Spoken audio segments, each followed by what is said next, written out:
עצמי לכל הצדיקים האמיתיים שבדורנו ולכל הצדיקים האמיתיים שוכני רחמה ופת רבנו הקדוש צדיק יסוד עולם נחנו מהמקור חוכמה רבנו רבי נחמן נפגה ושמחה נח נחמן מאומן זכותו יגן עלינו ועל כל ישראל amen. Que ces paroles de Torah, d'abord rêve Tov à tous, on se retrouve encore une fois dimanche soir pour partager la Torah de Rabbi Nachman de Breslev, Zechouto Yagen Alenu, al Kol Israël, sur le monde entier en vérité. Le monde est en train de devenir fou.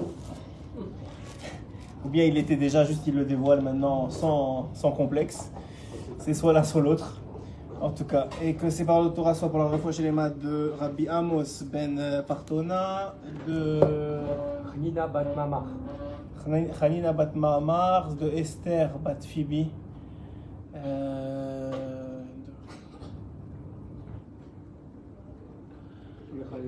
Et tous les Chayalim et de tous ceux qui sont touchés par cette situation dans le peuple d'Israël et ailleurs. Et aussi les Fafav Dalim et l'Onishmat. C'était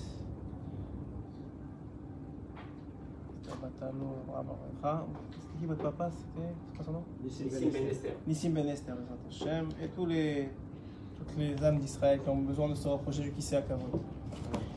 Tov, alors, on va continuer donc, on va continuer à parler de la Torah de Rabbi Nachman de Breslev, Bezrat Hashem. On commence les parashiyot, on a fini les parashiyot qui parlaient d'Ishmaël, et on commence les parashiyot qui parlent de Esav. Ouais. Et la situation, elle est comme ça.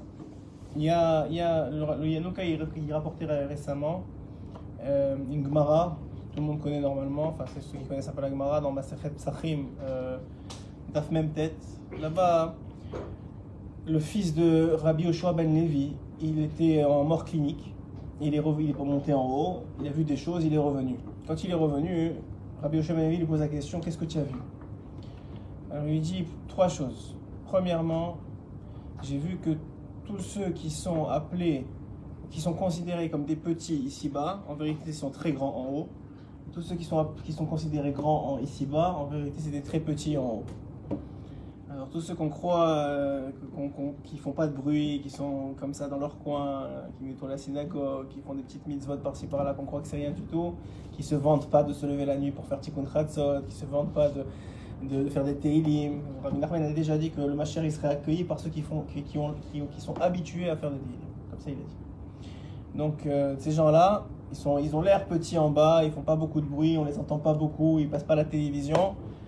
Mais c'est des gens qui sont très très très très chachouvim en haut, très grands en haut. Et malheureusement ceux qui font beaucoup de bruit, en particulier dans les politiques et dans tout le reste là, tous ceux qui croient qu'ils ont beaucoup de vues et tout ça, en haut ils veulent pas grand-chose. Ça, c'est la première chose qu'il a vue. Deuxième chose qu'il a vue, c'est tous ceux qui sont morts par Kiddush Hashem, ce qu'on appelle soit Kiddush Hashem parce qu'ils l'ont fait volontairement, comme Rabbi Akiva, soit Aruchem Malchut, comme on a fait la différence la semaine dernière, c'est-à-dire ceux qui ne l'ont pas fait, ils ont été tués juste parce qu'ils étaient juifs, mais sans le vouloir, sans le choisir. Alors, eux, c'est écrit qu'il a dit j'ai vu qu'on ne peut même pas atteindre le Echal où ils sont, tellement ils sont élevés, tellement ils sont hauts. Et troisième et dernière chose qu'il a vue, si je me rappelle bien, je ne vais pas dire de bêtises, il dit la Gemara dans Masechet Psachim, la troisième et dernière chose qu'il a vue, c'était quoi? Un, on a dit Aruchem Malchut. Deux, que les petits et les grands sont... Ah oui, trois, la valeur de chaque juif, qu'avec chaque juif, on écrit un sefer sur chaque juif. Chaque juif, il a un livre à son nom, de tout ce qu'il a passé dans toutes les différentes vies, et comment il s'est battu contre les Tzahara, et comment il a réussi à faire ça, il a fait telle mitzvah, il a réussi à faire telle chose. Et chacun, il a son sefer, il a son livre de comptes. On appelle ça, vous savez que Rabbi Nachman il dit que lorsqu'il a écrit les contes, oui, vous savez le livre des contes de Sipurei Maasiot qu'on appelle en hébreu, il a dit ça, c'est un livre qui va beaucoup plus haut que toute la Torah que j'ai dévoilée. Et en vérité, chacun d'entre nous, on a notre Sipurei Maasiot, nos actions, ce qu'on fait tous les jours, notre vie. On peut écrire des livres et des livres. Et c'est écrit que chacun, il a son livre en haut. Et c'est ce que va faire le Mashiach à la fin des temps. L'une des choses qu'il va faire, c'est Messiar. Messiar, ça veut dire il va raconter sur chacun, quelle est sa ma'ala, quelle est sa grandeur. Comment lui il s'est battu avec tel et Serara, et comment il a réussi à faire Shabbat, et comment il a réussi à combattre ça, il a fait attention à ses yeux, il s'est levé la nuit. Qu'est-ce qu'il a réussi à faire? Le peu qu'il a réussi à faire, qu'il ait fait, tout le monde a fait beaucoup. C'est écrit que tous les juifs ils sont malés mitzvot karimon, ouais. C'est écrit qu'ils sont pleins de mitzvot comme la grenade, très bien, comme la grenade. Donc tout ça, hein, le Mashiach il va venir, il va dévoiler sur chacun et chacun combien il a fait et combien il a fait. Et chacun sera réjoui de cette chose-là. Voilà les trois choses qu'il a vues.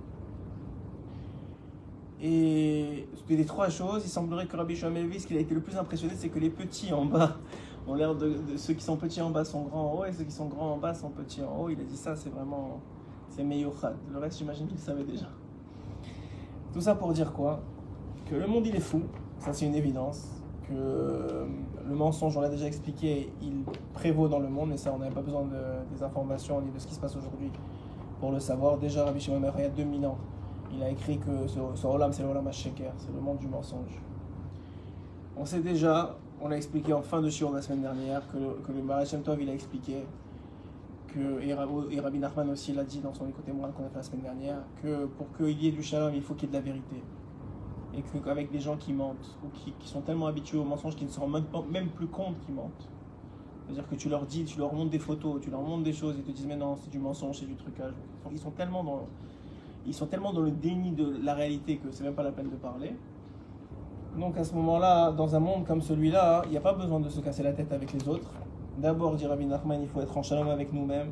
Et ça, c'est faire la différence, c'est savoir qu'en nous, il y a du bien et du mal. Mais que qui on est vraiment, c'est le bien. Et on doit se battre contre le mal qui a été inséré en nous par le Samer même, par le serpent originel, avec la faute d'Adam Arishon. Ça, c'est la réalité. Mais en réalité, nous, ce qu'on est, c'est ce qu'on a expliqué la semaine dernière, c'est qu'on est des gens bien. Et ce qu'on fait de bien, c'est ça l'éternité, c'est ça qui est vrai. Et ce qu'on fait quand on s'énerve, ou quand on est fatigué, ou quand n'importe quoi qu'on fait qui a l'air pas comme il faut, alors sachez que ça c'est le venin du serpent qui est à l'intérieur de nous. Il nous utilise comme vecteur, comme chariot, mais ce n'est pas nous. Et c'est contre ça qu'on doit se battre, et c'est en ça qu'on fait le shalom, en sachant que le shalom c'est le bien, et que le mal c'est le sheker. Il faut séparer, éliminer le mal de nous. Ça c'est la première chose. Rabbi Nachman, tu ne pourras jamais faire la paix avec le monde si d'abord si tu vois deux personnes, dit Rabbi Nachman, en train de se disputer, sache que les deux ils sont pas en shalom avec eux-mêmes. Les deux ils sont pas contents avec eux-mêmes. Les deux ils sont mal avec eux-mêmes. C'est-à-dire psychologiquement, émotionnellement, appelle ça comme tu veux, ils sont pas bien. Si tu peux pas être bien avec toi-même et commencer à disputer avec l'autre, ça n'existe pas une chose pareille. Donc la première chose, dit Rabbi Nachman, avant de commencer à regarder l'autre, que de toute façon, et même pas les nations du monde, parce que les nations du monde déjà c'est, en tout cas, on va pas tout rentrer dans la même catégorie, mais dans ce qu'on voit aujourd'hui, dans la grande majorité des nations du monde, c'est fatigant. Il n'y a pas d'énergie pour commencer à leur parler. Mais d'abord, ça doit être à l'intérieur de nous, se convaincre que et c'est pas Rabbi Nachman, il fait pas ça pour nous flatter dans le dos et nous dire allez ça va aller remonter. Non, c'est vrai. Ce qui est éternel, c'est vrai. Et donc, puisque tout le bien qu'on fait, ce qu'on a dit sur le Mashiach qui va raconter tout le bien qu'on a fait dans ce qui est écrit dans le livre de nos vies, alors tout le bien qu'on fait, c'est ça qui va rester. Et puisque c'est ça qui va rester, c'est ça la vérité, c'est ça qui on est vraiment. Et tout le mal, Hachem il a choisi qu'il est très très proche de nous, il est à l'intérieur de nous. Il faut se disputer, de le nettoyer, l'éliminer. Et vous verrez qu'en l'éliminant, c'est comme ça qu'on élimine le mal dans le monde. C'est ça le vrai combat. Le premier combat, c'est à l'intérieur de nous. Une fois que ça c'est fait, une fois que le shalom il est fait à l'intérieur de nous, alors maintenant on fait le shalom, dit Rabbi Nachman, à l'intérieur de Am Israël. Et une fois qu'on a fait le shalom à l'intérieur de Am Israël, à ce moment-là, on peut faire le shalom avec le monde. C'est trois étapes. D'abord à l'intérieur de chacun d'entre nous, individuellement. Ensuite, dans notre propre peuple. Et une fois que notre propre peuple c'est fait, il y a encore du travail, mais c'est en bonne voie. Une fois que dans notre propre peuple c'est fait, alors à ce moment-là, on peut commencer à le faire avec les nations du monde, parce que maintenant on est vecteur de la lumière que Hachem nous a choisi de répandre dans le monde. Tant et aussi longtemps que ce n'est pas le cas, alors le mensonge il peut continuer à crier tout ce qu'il a à dire, parce que la vérité, la lumière n'est pas assez forte. avant de regarder, moi, j'ai appris d'un de mes rabbinim, il m'a toujours dit avant de regarder qu'est-ce que l'autre il fait de mal.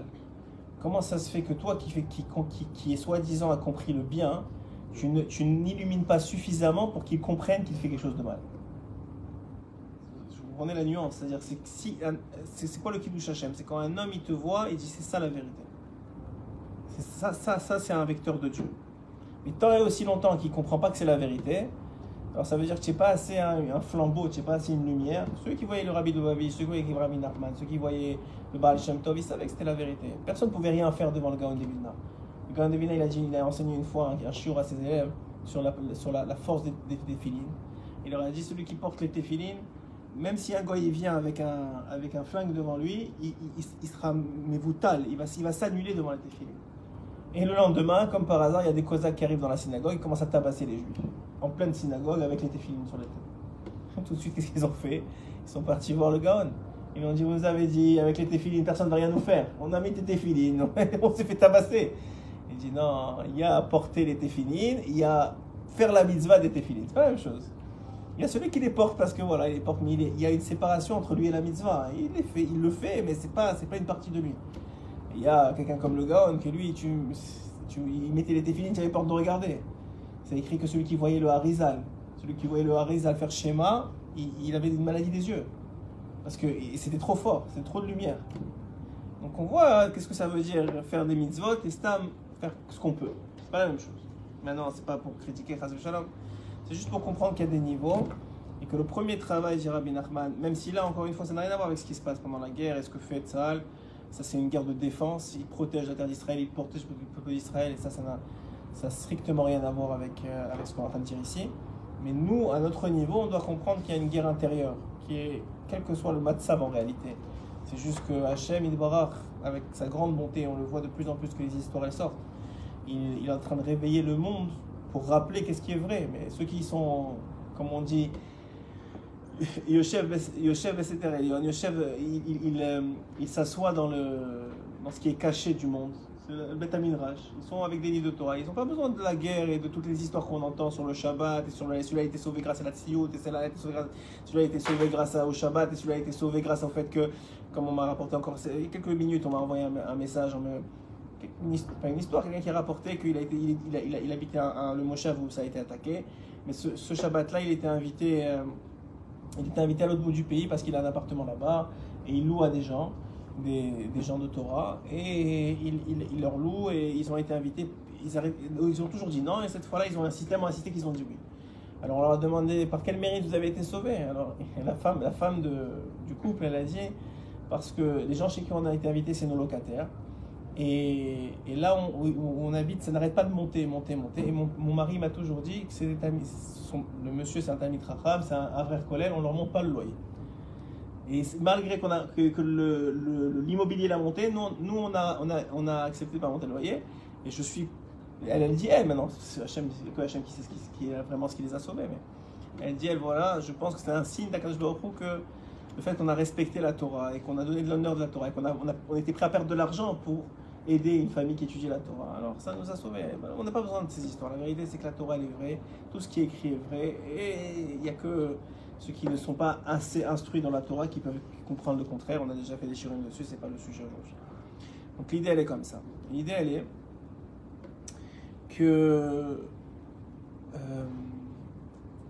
est que Rabbi Nathan il rapporte dans l'Ikuta Halachot sur la paracha de la semaine Vele Toldot Yitzhak ben Abraham, Abraham Olid et Yitzhak. Voici l'engendrement de Yitzhak, fils d'Abraham. Abraham il a enfanté Yitzhak. Si tu me dis, Vele Toldot Yitzhak ben Abraham, voici Yitzhak le fils d'Abraham, alors c'est sûr que, pourquoi tu as besoin de me dire qu'Abraham c'est lui qui a enfanté Yitzhak? Tu viens de me dire que c'est Yitzhak le fils d'Abraham, tu n'as pas besoin de me répéter, la Torah elle est très très précise. Elle ne perd pas un mot, sur un demi-mot on apprend des halachot de 400-500 halachot. Qu'est-ce que tu m'ajoutes deux fois la même signification?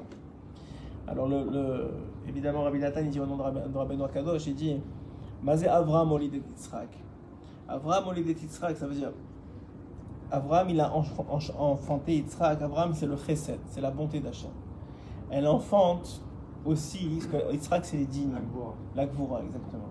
Il dit Rabbi Nathan, lorsque tu vois des dynimes dans le monde, lorsque tu vois des rigueurs dans le monde, lorsque tu vois une guerre, lorsque tu vois des choses difficiles, sache que le shoresh, la source de ça, c'est Abraham, c'est le chesed d'Hachem, c'est la bonté d'Hachem. Sachez que même celui qui voit quelque chose de dur dans sa vie, qui sache que ça vient d'un endroit, que Hachem il a de la compassion pour lui, il veut le sortir de son matzav, il veut le réveiller, et que ce monde-ci, de toute façon, autant de souffrances, shalom, on ne le souhaite à personne, que quelqu'un peut avoir, ce monde-ci ne vaut rien, il n'est rien, il n'est que temporaire, et c'est écrit que autant que toutes les plaisirs de ce monde rassemblés, c'est pas une minute au Olam Haba, ou toutes les souffrances de ce monde rassemblées, c'est pas une minute au Gehinnom. Donc, quelle que soit la souffrance d'un homme, et on en voit de plus en plus, ce n'est pas la comparaison n'a rien à voir avec ce qu'on devrait payer normalement. Donc, on accepte avec Ahava, avec Simcha, et on comprend qu'il y a quelque chose de plus grand que ce qu'on est en train de vivre, quelque chose qui se prépare, quelque chose qui se trame, même si on n'est pas encore entré, comme certains veulent le dire, dans la guerre de Gog et Magog, parce que la guerre de Gog et Magog, c'est la guerre entre l'islam et l'Occident. C'est pas encore le cas. Peut-être ça va arriver un jour, mais c'est certainement pas le cas. Et Hachem, il a un plan, et chaque étape, c'est une étape qui le rapproche de ce plan, mais c'est surtout une étape qui permet à l'homme de prendre conscience de la présence d'Hachem et de le réveiller à ce qu'il doit faire et à ses responsabilités dans le monde. Chacun de nous, comme on a dit la Torah de la semaine dernière, on a rappelé la Torah de Rabbi Nachman qui dit Kol ha'olam kulo lo nivra ela bishvili. Ouais, on a dit ça.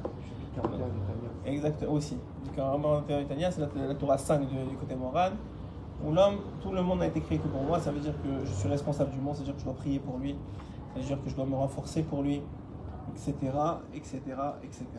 Donc, ça c'était l'introduction. Maintenant, parce qu'on n'a pas beaucoup étudié la semaine dernière, on a beaucoup fait d'introduction, on va rentrer dans le vif du sujet. Aaron, tu peux me ramener à l'écouter à la faute de la paracha, s'il te plaît? Je voulais juste dire ce que Rabbi Nathan il dit là-bas. Baruch ata Adonai Eloheinu melech haolam she'akol nהיה בדברו. Amen.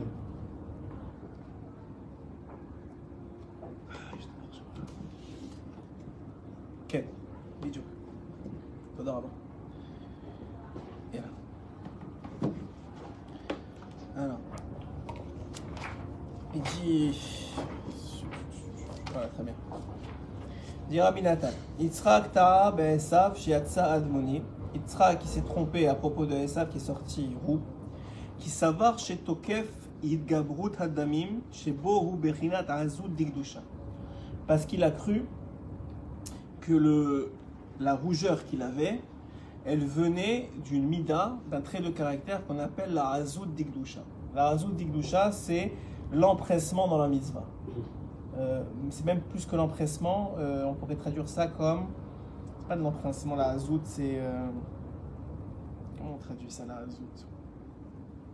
Être zélé, voilà, le zèle dans la mitzvah. Mais Hamad Shayat Saïd Befiv, et comme, qu'est-ce que faisait Esav? C'était quoi la principale qualité de Esav? C'est qu'il donnait à manger à son père.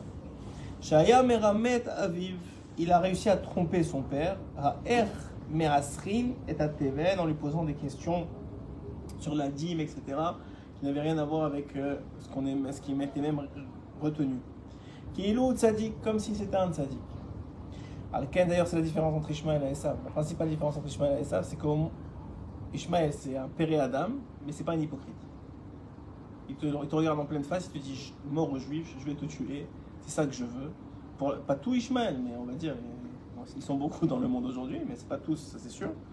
Mais ils sont beaucoup dans le monde aujourd'hui, et surtout dans l'islam radical, qu'ils te disent en pleine face. Ils sont tellement dans le mensonge ça m'a fait rire, excusez-moi, que l'État le plus terroriste au monde demande que ça soit considéré comme terroriste. C'est tellement aberrant, je n'arrive même pas à croire qu'ils osent dire ça.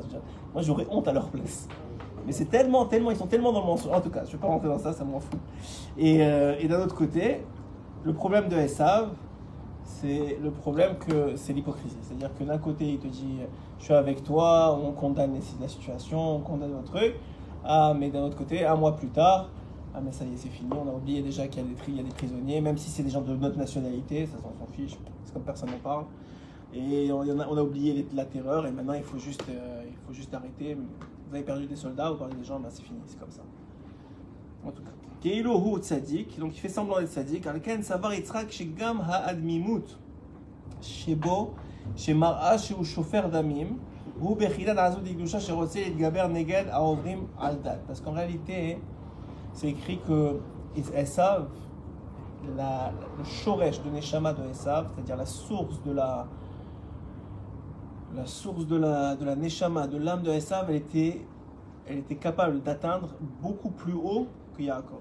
Beaucoup plus haut, mais à une condition, c'est qu'il fasse son travail dans le monde. C'est quoi son travail dans le monde?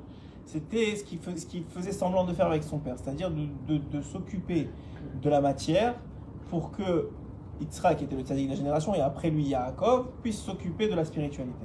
Ça revient avec ce que vous avez dit au début, en fait. C'est-à-dire que les sources les plus hautes, elles tombent le plus bas. Les âmes les plus hautes, elles tombent le plus bas. C'est comme que celui qui plonge dans un plongeoir, plus il est haut, plus il redescend. Bah, exactement, la pression. Alors voilà, exactement. Donc à Esav, il semblerait qu'il avait une source très très très haute, plus haute que celle de Yaakov, parce que lui, pourquoi il avait une source plus haute? Parce qu'il devait travailler ou réparer quelque chose de beaucoup plus tamé, beaucoup plus difficile à réparer que Yaakov. Yaakov, on le sait, Ishtam Yoshev Ohalim, c'est celui qui par essence était celui qui était protégé par les murs du Beth Midrash, la tente de la Torah, et qui était assis à étudier la Torah toute la journée. Et ça était celui qui devait aller à l'extérieur et mekadesh la matérialité, sanctifier la matérialité, rendre le monde matériel au service du spirituel. Et c'est quelque chose de très difficile. Tous ceux qui travaillent le savent. C'est beaucoup plus difficile d'être un tzaddik à l'extérieur que d'être assis à écouter un shiur de Torah ou à étudier la Torah ou à prier. Déjà, c'est un prérequis que quand tu es à la prière, bon, qu'est-ce que tu vas faire? Tu vas pas regarder ailleurs, il y a une mechitza, tu vas pas regarder, tu vas faire attention, tu vas essayer de te concentrer. En plus que la Torah, elle est métaère, elle protège, elle nettoie. Mais celui qui est toute la journée en train de travailler, surtout si c'est pas en Eretz Israël, si c'est en Rose Laretz, il est agressé par le monde. Donc c'est beaucoup plus difficile pour lui de tenir bon. C'est ce qu'il dit ici. Il dit à Esav, c'est celui qui aurait dû faire ce travail-là. Ce travail de fond, de l'extériorité. De l'extériorité. Maintenant, malheureusement, et c'est pour ça que Yitzhak le renforçait tellement. Parce qu'il pensait que, et c'est pas seulement qu'il pensait, il avait véritablement tous les kélim, tous les ustensiles pour pouvoir faire ce travail-là. Sauf que Esav, ça ne l'intéressait pas. Quand on le voit très bien dans la vente de la Bechora, il lui dit, moi, Ani Olech Lamout. Alors, deux Pirushim là-bas sur Rashi, il dit, soit, moi je m'en fiche du Olam Haba, soit, à quoi ça sert la Bechora? Alors Yaakov Midrash dit, Yaakov il lui a répondu, ben, c'est celui qui va servir au temple. Il lui dit, mais pour servir au temple, il faut avoir dépensé Kadosh. Moi, c'est sûr que je vais aller servir au temple la première journée, je vais mourir. Hachem, il va m'enlever de là-bas, j'ai aucun intérêt, ça ne c'est pas Shayach à moi. Alors il lui a vendu. Pourquoi? Pour la matérialité. Au lieu de sanctifier la matérialité, ça, il a dénaturé la matérialité. Maintenant, comme il a dénaturé la matérialité, eh bien, il fallait bien que quelqu'un prenne le relais. Et c'est ça que Yaakov n'a pas compris au début. Quand sa mère elle lui demande de prendre les brachot de Esav, il lui dit, mais c'est pas à moi. Et pourquoi je vais être ramaï? C'est pas... C'est lo shayach li. Moi, laisse-moi tranquille, je veux rester à étudier la Torah. J'ai pas envie d'aller me battre avec le Hamas, aller mettre des habits de guerre, aller commencer à me battre. Ça m'intéresse pas, laisse-moi. Pour moi, tu Hachem m'a donné la Torah. Je m'assois, j'étudie la Torah, laisse-moi tranquille. Je veux pas aller travailler, je veux pas aller dans les nations du monde. Je veux pas aller en guerre. Ça m'intéresse pas. Le juif, vraiment, ça m'intéresse pas. Le moins possible, c'est le mieux. Mais le problème, elle lui a dit, sa mère, elle lui a dit, mais le problème, c'est que si tu laisses les brachot à Esav, le monde, il va brûler. Il va faire brûler le monde. Le monde, il va à sa perte. Tu es obligé de faire ce travail-là. Alors, il a dit, ok, si c'est comme ça, alors je vais me déguiser en Esav, je vais prendre les brachot de Esav, et une partie de mon peuple va être obligée de faire le travail qu'aurait dû faire Esav. Nous, on n'a jamais voulu aller travailler. On n'a jamais voulu quitter le Beth Midrash.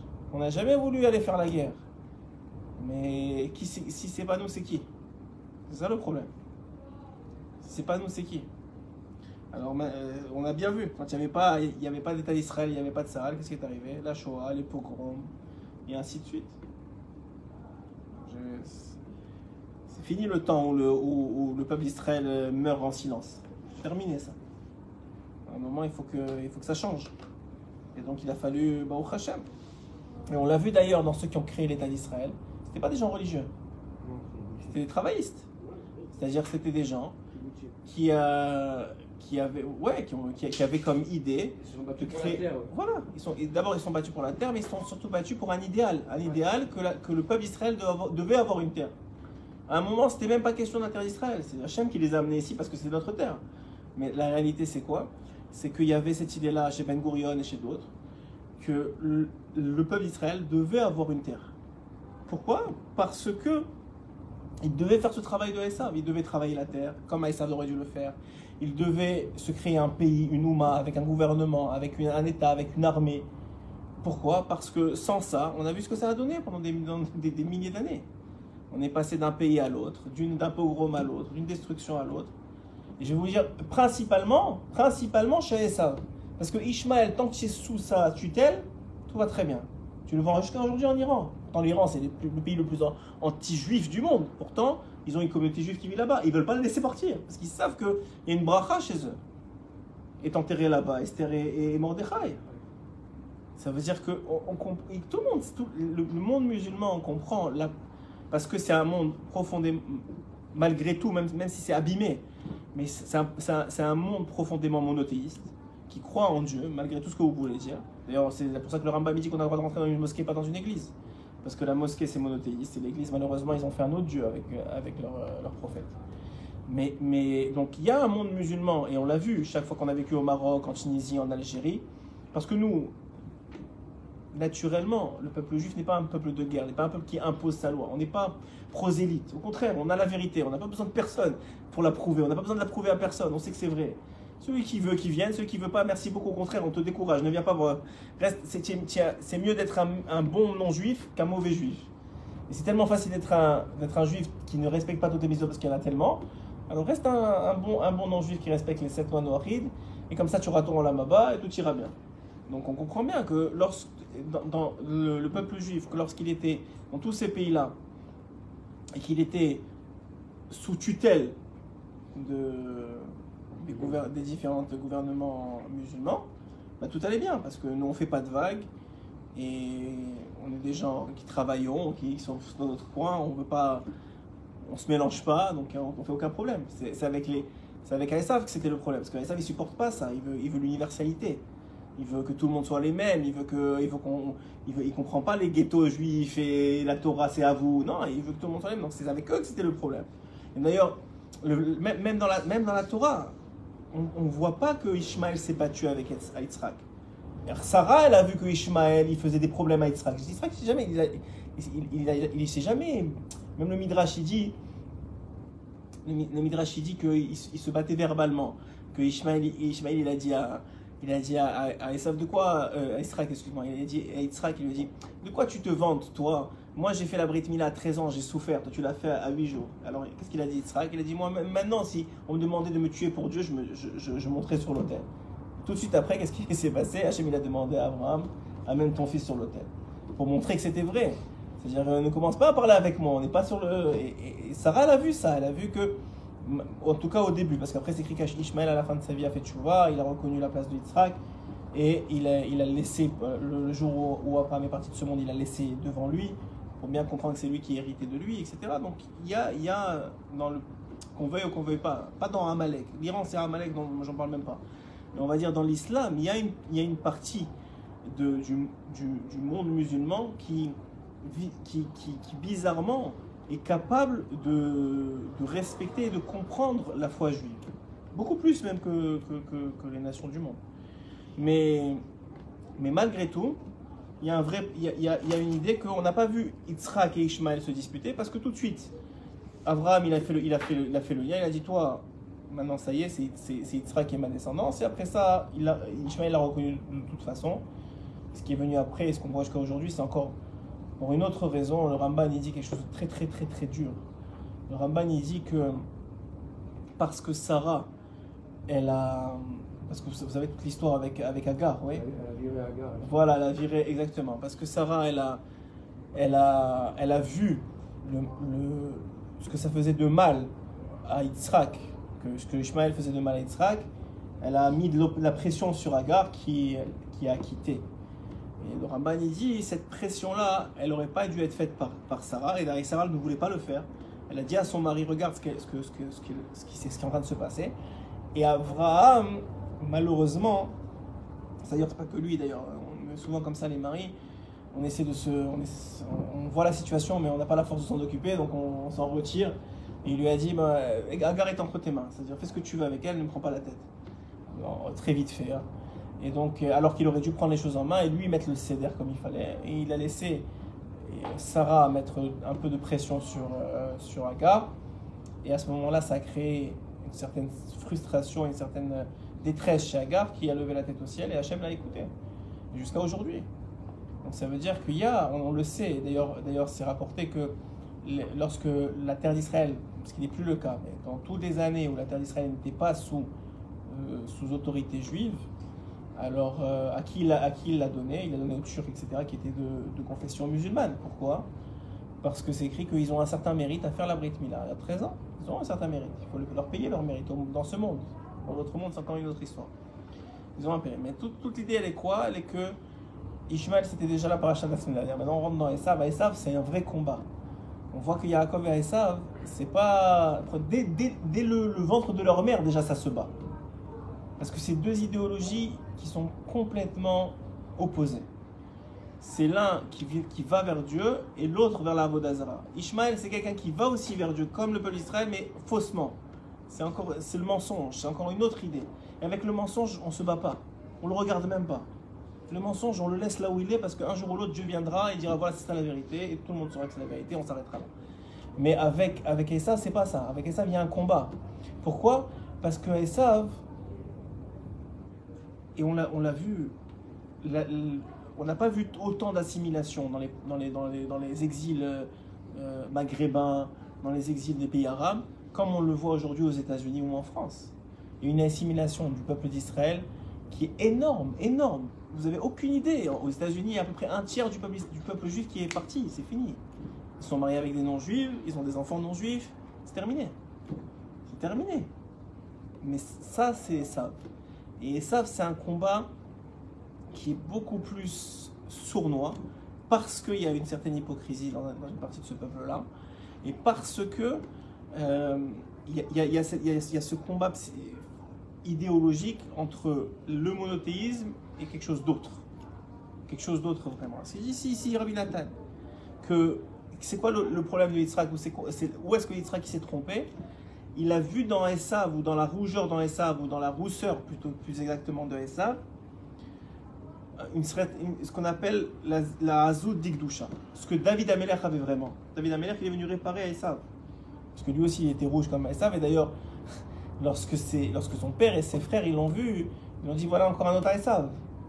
D'ailleurs, Shmuel, il a dit à Hachem, quand Hachem il a demandé à Shmuel de loindre David, il a dit, tu es sûr? Mais il est adémoni, il est rouge. Tu es sûr que tu veux un homme sanguin comme ça qui soit roi d'Israël? Qu'est-ce qu'il lui a dit? Qu'est-ce qu'il lui a répondu à Hachem? Non, lui il est sanguin, Bigdusha, pour la sainteté. Lui il est sanguin pour moi. Est-ce que ça a un rapport avec la vache? Peut-être. Je pourrais sûrement. La vache rousse, c'est un sujet très fermé dans la Torah. On voit quand même justement, il a dit Rechokam Imeni, elle est très loin de moi. Peut-être, sûrement. Il y a une idée comme ça, que le problème, ce que j'ai compris de la vache rousse, c'est qu'elle vient métaer celui qui est tamé. Et le vrai problème de la compréhension, c'est qu'elle est métaer celui qui est tamé, c'est-à-dire elle rend propre, pas propre, pur, voilà, pur celui qui est impur, et elle impur celui qui est pur. Alors, celui qui nettoie les autres en fait. Exactement. Celui qui c'est exactement, alors il devient. Mais lui, il a qu'à faire une villa, c'est tout. Oui. C'est pas la même. C'est pas la même chose, c'est vrai. C'est vrai, mais c'est ça l'idée, c'est comment une même chose peut d'un côté rendre pur et d'un côté rendre impur. C'est l'idée. Alors, c'est de quel alors peut-être on peut dire la même chose. La hazout. La hazout, c'est donc la. Comment on a expliqué ça? J'ai oublié les mots en français aujourd'hui, je sais pas pourquoi. Le zèle, voilà. Alors ce zèle là, ou cette force de les Shem Shamaïm, elle peut d'un côté devenir David Ameller, qui le fait quand c'est rapporté que lorsque Shaoul il est face à Goliath, et Goliath toute la journée il ne fait que Mekalel Hashem, C'est-à-dire le Haïnon, il insulte Hachem devant les Juifs. Il les empêche de prier. Ils sont là, ils n'arrivent pas. Et Goliath, c'est qui l'ascendante de Goliath? C'est Orpa. Orpa, c'était, vous savez, Ruth et Orpa. C'était les belles filles de Naomi. Ruth, elle a choisi le judaïsme. Orpa, elle a dit non, c'est pas pour moi. Là-bas, elle a fait n'importe quoi. Et est sorti Goliath. Et elle sait même pas qui est le père. Et Goliath arrive comme ça. Et il insulte Dieu. Même pas le peuple juif. Il insulte Dieu devant tous les juifs. Et des jours et des jours. Et Goliath, il était énorme. Et personne ne pouvait l'atteindre. Qu'est-ce que dit Shaoul, il dit, c'est celui qui me débarrasse de Goliath, non seulement je le rends riche, en plus sa famille elle paye pas d'impôts, elle paye plus d'impôts, et je lui donne ma fille. Alors David il a dit, moi je fais pas ça pour ça, mais j'en ai marre qu'il insulte Hachem, maintenant David il était tout petit, il était mince comme ça, c'était un gringalet, ouais c'est le bon terme, c'était un gringalet. Alors il lui dit, mais qu'est-ce que toi tu vas aller voir? Il dit, écoute, moi j'ai eu des signes d'Hachem que je suis capable de le battre. Parce que pourquoi? Parce que quand il était seul avec le troupeau, il s'est battu contre un ours, il s'est battu contre un lion, il a réussi à les battre tous les deux, il a vu que il valait rien, c'était Hachem qui faisait ses combats, il a dit avec lui aussi. Et ainsi ce qu'il a fait, c'est très... le Zohar il explique comment il a rassemblé les pierres avec des noms d'Hachem, il a réussi à rassembler les pierres, il a jeté la pierre a traversé le fer, il a fait un pacte avec le fer de lui dire qu'à partir de maintenant on va faire la Brit Mila avec toi. Le fer il s'est effacé devant Goliath et ça a tapé sa tête. Et Hachem il a fait un miracle, au lieu de tomber, parce qu'il est très, très grand, au lieu de tomber en arrière et que David doit marcher jusqu'à sa tête pour la couper, il est tombé en avant devant David et David il lui a coupé la tête. Donc pourquoi? Alors c'est quoi? Mais David, ce qui caractérise David toute sa vie, c'est qu'il a tout fait les Shem Hachem. Il a tout fait ça, tout pour Hachem. Il s'en fiche du reste. Tout pour Hachem. Et ça, c'est ce qui était possible de faire pour Esav. Mais que visiblement, tout de suite, Rivka l'a compris, que Esav, c'était pas possible. Ça n'allait pas arriver. Donc finalement, Rivka, qui est notre mère, elle a compris, c'était son fils Esav. On comprend bien que c'est son fils. Et on a expliqué dans un autre jour pourquoi. Est-ce que Ishmaël, d'ailleurs, elle-même, elle demande à Hachem, elle dit à Hachem, pourquoi tu as fait que Sarah, elle n'ait pas besoin de sortir Ishmaël et tu as fait que moi je suis obligé de sortir Esav. Vous savez que Rivka, elle voulait même pas, le jour où elle est morte, elle a dit à personne, elle s'est fait enterrer en secret. La Torah n'en parle même pas. Pourquoi? Parce qu'elle a dit, tout le monde va dire, où est-ce qu'elle est cette mère qui a enfanté ce rachat là, qui fait les 400 coups dans le monde, qui viole, qui tue, etc. On va lui cracher dessus. Donc elle voulait pas que personne, elle a été enterrée en secret comme ça, comme une moins que rien, Rivka. Parce qu'elle a sorti ce monde, elle a demandé au début, elle a dit à Hachem, pourquoi tu me fais ça? Qu'est-ce que je t'ai fait? Moi, je t'ai toujours honoré, j'ai toujours voulu faire tout ce que tu voulais. Pourquoi avec Sarah, tu as permis que ce soit Agar qui sorte Ishmaël? Moi aussi j'ai des servantes, pourquoi je suis obligé? Alors la réponse connue, qui est rapportée dans plusieurs Sfarim, c'est que dans Esav dans l'âme de Esav devait être contenue des trésors extraordinaires, des parties d'âme extraordinaires. Et que si elles n'étaient pas nées dans le ventre de Rivka, elles ne seraient jamais été capables de revenir au peuple d'Israël. Et on le voit, Rabbi Meir, Rabbi Akiva, tous, Shemaya Avtalion, tous les très très très très grands de la Torah orale descendent de convertis du peuple de Esav. Oui, Rabbi Meir de Néron, Rabbi Akiva, son père s'appelait Yosef, mais je ne sais plus c'est quel, dans la Gemara elle rapporte c'est qui exactement. Shemaya et Avtalom, c'est eux-mêmes des convertis, c'est même pas des enfants de convertis, c'est des convertis. Et on a vu, de par les générations, que dans le peuple de Esav est venu des convertis et que leurs descendants ont souvent été des très grands dans la Torah. Ça, c'est pour tromper quelqu'un là. Oui, aussi, c'est pour tromper le Samer même, tu veux dire, de cacher ces trésors-là chez Esav et qu'ils puissent revenir après. On a vu que Ishmaël, c'est pas du tout comme ça, on n'a pas vu des gens de Ishmaël qui se sont convertis. Et si jamais vous en avez vu, c'est souvent des gens qui ont des mères juives, c'est-à-dire qui ont une ascendance juive qui a été violée ou qui a été prise de force, qui savent eux-mêmes même pas pourquoi ils reviennent, mais c'est pas parce qu'ils sont. Mais Esav, on sait que c'est des gens nés de Esav qui se convertissent parce qu'ils ont comme mère Rivka. C'est un shiur en soi, on l'a fait il y a quelques années, et c'est important de comprendre cette idée-là. Mais en tout cas, ce qui est significatif chez Esav, c'est ce travail qu'il devait faire dans la matière et qui nous revient maintenant à nous. Et nous, on est obligé de travailler la matière, nous, on est obligé de sortir les technologies, nous, on est obligé de travailler et de ne pas rester juste au Beth Midrash, seulement une partie, c'est comme Issachar et Zevulun, c'est-à-dire Issachar est au Beth Midrash, Zevulun est en train de voguer dans les mers pour aller faire du business. Et c'est la réalité, et l'un n'est pas moins bien que l'autre, l'un n'est pas moins dur que l'autre, même le contraire. C'est ce que je vous ai dit au début, les petits ont l'air de grands et le grand ont l'air de petits.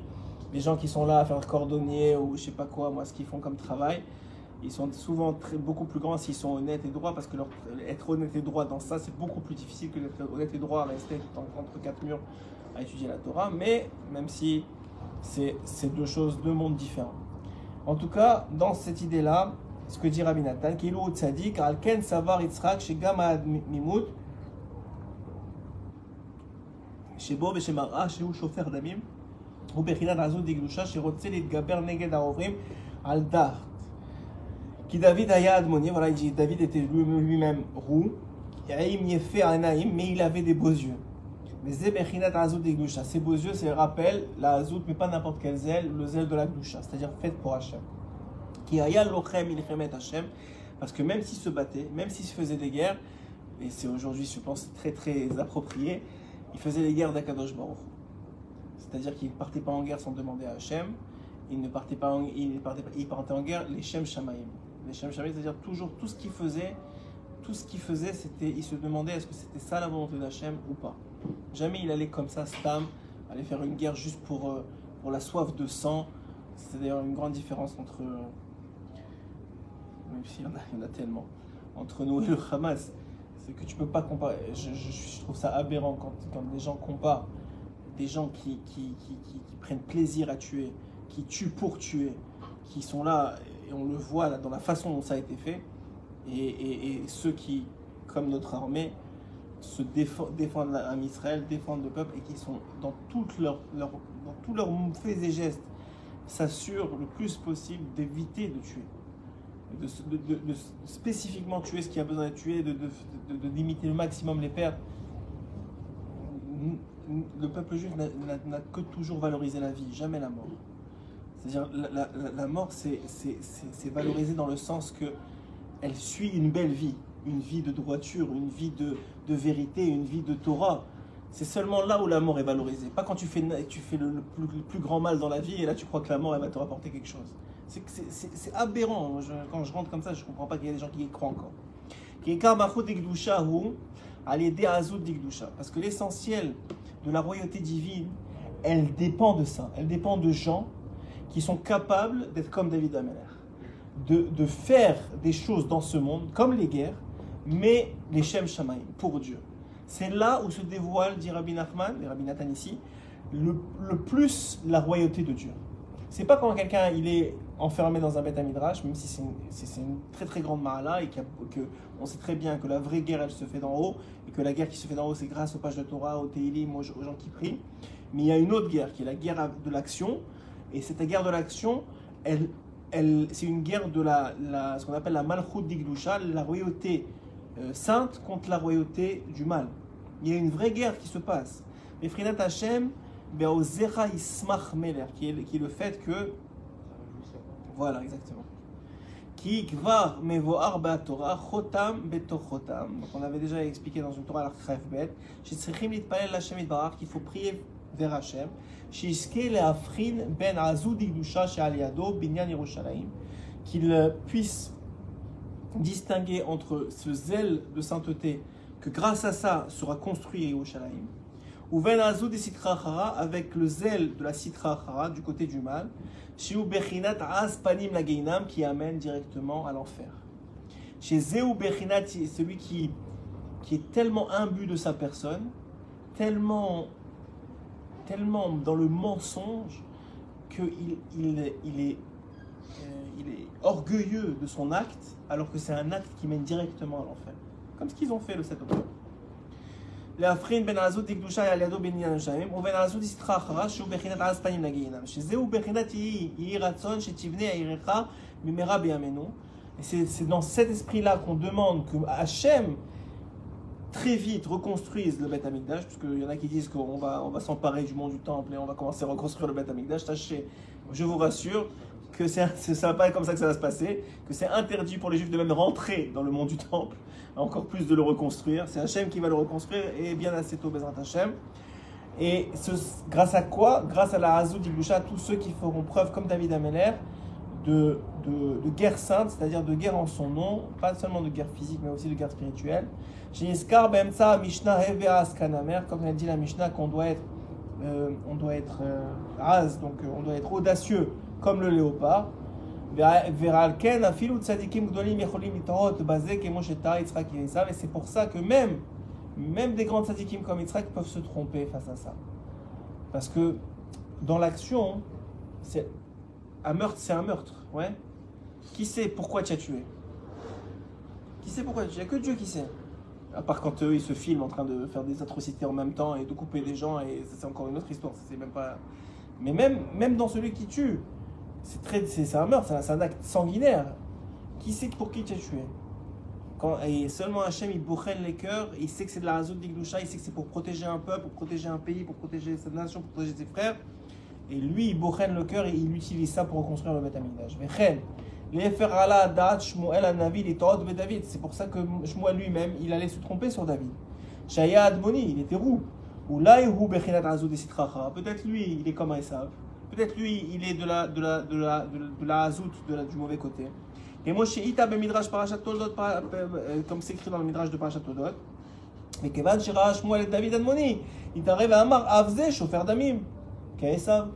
Quand il a vu qu'il était roux, il a dit lui aussi, il va tuer comme Esav. Esav, il tue. Toi aussi, tu vas tuer. Amarlo Akadosh Baruch Hu, ce que je vous ai dit. Amarlo Akadosh Baruch Hu, le Midrash, il lui a répondu à Hachem. Aïm Yefe Ainaim, attention, il a des beaux yeux. Et ça veut dire qu'il a de la rachmanout dans les yeux. Il tue pas par assouvissement d'un instinct bestial et animal qu'il a en lui. Il a des yeux de rachamim. Il a une âme, lui. Il n'est pas comme ces animaux qui tuent par bestialité. Et ça, et qui tuent leur propre population. Incroyable. On voyait une vidéo. Les Gazaouis essayent de sortir de l'hôpital, ils leur tirent dessus. C'est leur propre population. Ceux qui disent qu'ils se battent pour eux. Quel mensonge, ça. Esav midat atzmo ou oreg ava. Esav midat, c'est-à-dire que quand tu es dans la vérité, ça donne des urticaires. Moi, c'est le mensonge qu'ils habitent dans ce monde. Esav midat, quand ils ont tué quand Bachar el-Assad, il a tué des milliers d'Égyptiens, des milliers de Palestiniens. Quelque chose qui s'est levé, personne. Quand les Libanais, quand le Hezbollah, il a fait une guerre, il tranchait des Libanais avec Daesh. Ça dérangeait quelqu'un, mais c'est incroyable. C'est incroyable. C'est incroyable. Et aujourd'hui que nous on le fait pour se défendre, on veut pas tuer personne, laissez-nous tranquille, on veut vivre. Non, il faut être incroyable. Et ça, Midat Atzmo, excusez-moi, je sais que c'est pas dans l'esprit du shiur, mais ça peut pas ne pas sortir. Et ça, Midat Atzmo ou Oeg. Donc, Esav, il tue parce qu'il a envie de tuer.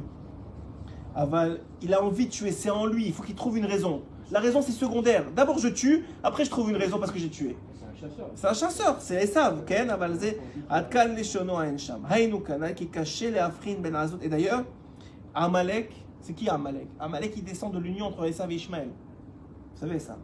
Amalek, c'est quoi? C'est Esav qui voit que Yaakov, il est parti prendre une fille chez Kenaran. Il dit, alors les premières femmes que j'ai prises, elles sont pas bonnes, je vais prendre la fille de Ishmaël. De cette union-là descend Amalek. C'est-à-dire du mal de Esav et du mal d'Ishmaël descend Amalek. Le mal absolu. C'est ça le mal absolu, c'est l'Iran, c'est Amalek.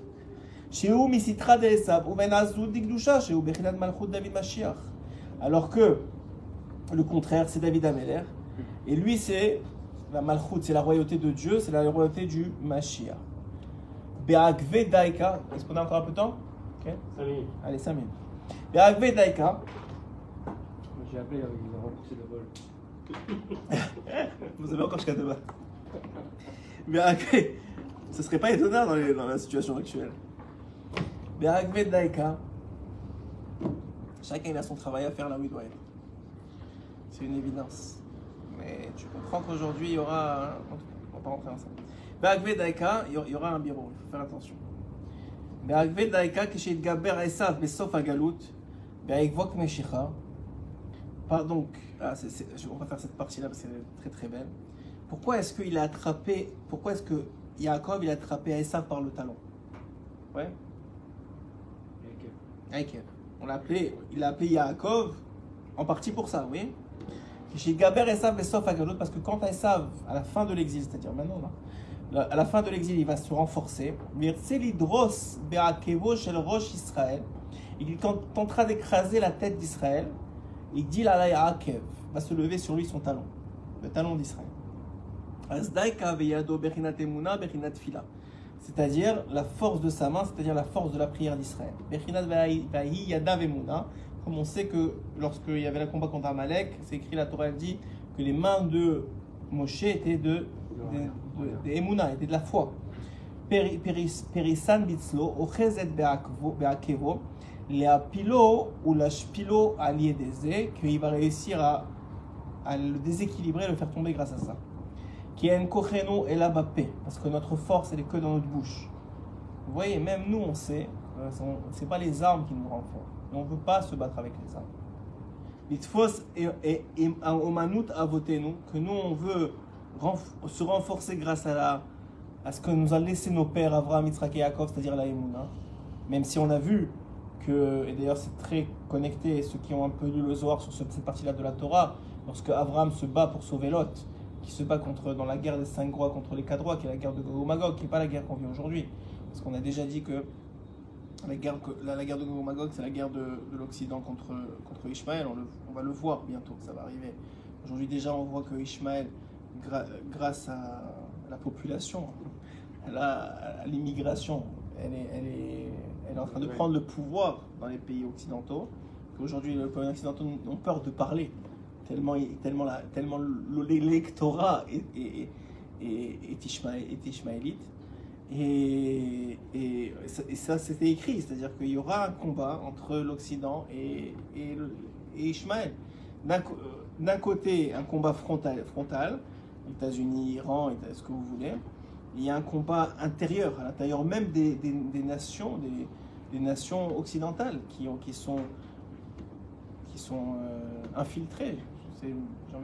J'utilise un terme gentil, c'est pas plus gangréné par un islam radical. On ne parle pas ici des gens modérés, des gens qui sont tolérants et qui veulent embrasser un certain esprit occidental, qui est beaucoup de monde, mais il y a une partie qui est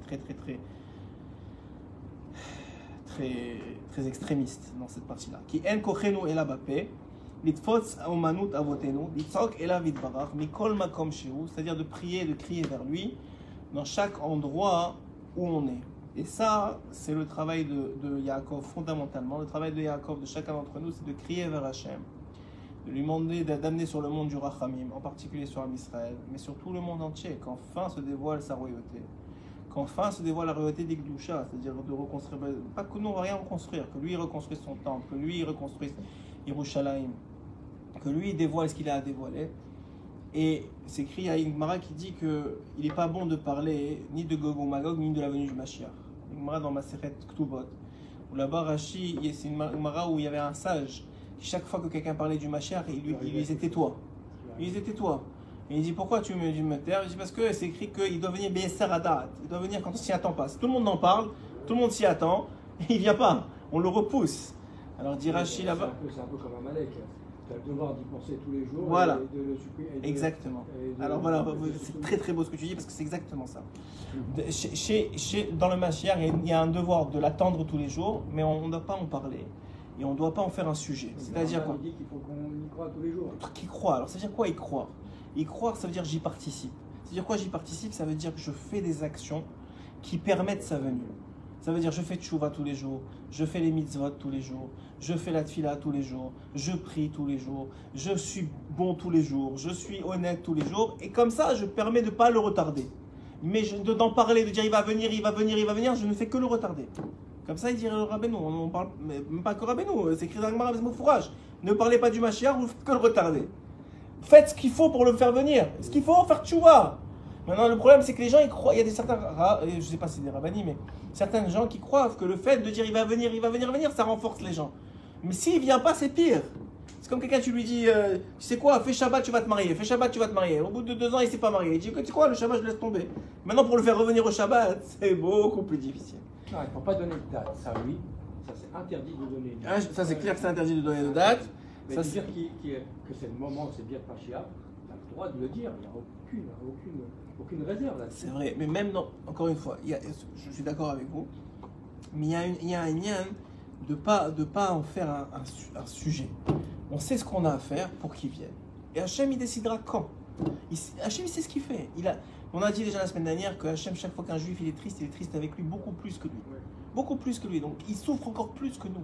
Si vous croyez que nous on souffre, vous imaginez pas ce que la Shrina elle souffre depuis des années. La Shrina elle est en exil à cause de nous. Parce que nous, à cause de nous, a été détruit le Beth Amikdash. Et à cause de nous, chaque année, il n'est pas reconstruit. Donc quelqu'un, il veut que le Mashiach il vienne. Il y a 613 mitzvot, il y a la Torah, il y a la Tfila, il y a tout ce qu'il faut pour le faire. Il fait ça, il est sûr. Il se réveille à Khatsot, il est sûr qu'on ne peut pas lui reprocher qu'il n'a pas voulu le Mashiach. Ça, c'est une chose, c'est vrai, il faut l'attendre, mais il ne faut pas en faire une folie. Ça, c'est une première chose. Maintenant, Amalek, c'est la même chose. Amalek, d'un côté, il faut s'en rappeler tous les jours. Rappeler tout ce qu'il a fait de mal contre nous, c'est un des 13 principes du Rambam, qu'il faut se rappeler tout le mal qu'il a, les 13 chronotes plutôt, 13 souvenirs du Rambam, qui est tout le mal qu'il a fait, mais d'un autre côté, c'est pas nous qui nous battons directement contre lui. On se bat pas contre Amalek, c'est Hachem qui s'occupe de Amalek. Nous, on fait ce qu'on a à faire. Un juif, il fait ce qu'il a à faire. Maintenant, on vient d'ouvrir une nouvelle porte. On pourrait croire que ce qu'il a à faire, c'est Torah ou mitzvot. C'est-à-dire, il étudie la Torah, comme certains essaient de le dire, oh, vous les juifs, restez dans vos synagogues, restez dans vos Beth Midrash, vous n'avez pas à faire la guerre, vous n'avez pas à parler, vous n'avez pas à truquer. Mais il vient de voir que non, on a pris le rôle de Esav aussi. Donc on n'a pas voulu, mais aussi on est obligé de faire la guerre, aussi on est obligé de travailler, aussi on est obligé de faire du business, aussi on est obligé d'être dans le monde. On ne peut pas être seulement, on aimerait bien être seulement dans nos ghettos à étudier la Torah comme ce sera après la venue du Mashiach. Mais en attendant, il y a un tikkun à faire qui est celui de Esav. On a le tikkun de Yaakov, originel, qui était Ishtam Yoshev Ohalim. Tous ceux qui étudient dans la tente de la Torah, il fait ce tikkun-là. Et il y a le tikkun de Esav, que lui, il devait sortir dehors et donner à manger grâce à ça à Yaakov. Donc tout celui qui vient maintenant et qui va travailler et que dans sa tête, c'est pour donner la tzedaka et pour aider son frère juif qui étudie la Torah, il fait le tikkun de Esav. Tout celui qui va maintenant faire une guerre pour défendre un Israël, il fait le tikkun de Esav. Parce qu'en réalité, ça ne devrait pas être nous qui sommes à Gaza, ça devrait être les États-Unis. C'est pas nous. Les Américains devraient être là-bas en train de combattre pour nous. Mais c'est pas le cas. Il n'y a que nous, aujourd'hui, on peut pas compter sur personne en réalité. Ils font semblant, ils viennent ici, ils disent ouais, on est là, on veut pas. Si ça dégénère, on va s'intervenir. C'est pas si ça dégénère. Si ça nous concerne, on va intervenir. Si l'Iran, elle rentre, ça veut dire que ça commence à nous concerner parce que nous, on commence à avoir peur, alors maintenant, on va intervenir. Mais si ça vous concerne à vous, débrouillez-vous. On va vous aider, hein, de loin. Comme avec les Ukrainiens, on vous aide de loin parce que la Russie, on ne veut pas les affronter frontalement. Qu'est-ce que vous croyez? C'est comme ça la vie. Si on n'avait pas notre armée, on serait mangé cru. Regardez ce qui s'est passé le 7 octobre avec l'armée, avec tout ça. Ils sont rentrés, dès qu'ils ont 5 minutes, c'est fini. Je ne sais même pas comment décrire ça. Donc on voit bien. Maintenant, ce qu'on a appris ce soir, c'est que c'est vrai que notre tikkun originel, la raison de Am Israël dans le monde, c'est de dévoiler la lumière de Dieu, de dévoiler la Torah, de l'enseigner, mais surtout aussi de la faire. Comme c'est écrit, une des choses que le fils de Yosef, le fils de Rabbi Yoshua ben Levi, a vu aussi, c'est qu'un homme, il vient avec son Talmud, c'est écrit Talmudo Beyado, son Talmud dans la main. Pourquoi c'est pas écrit Talmudo Befiv, que son Talmud, que sa Torah, elle vient dans sa bouche? Parce que c'est pas la Torah que tu as appris qui est essentielle, c'est ce que tu as fait de ta Torah, est-ce que tu as vécu ta Torah. Tu as appris qu'il fallait se réveiller à Khatzot, est-ce que tu t'es réveillé à Khatzot? C'est là où on voit si tu c'est Talmudo Beyatra. Est-ce que tu as concrétisé ce qu'on a étudié ce soir? Et c'est pour ça qu'il faut prier pour ça. Et donc l'idée, elle est quoi?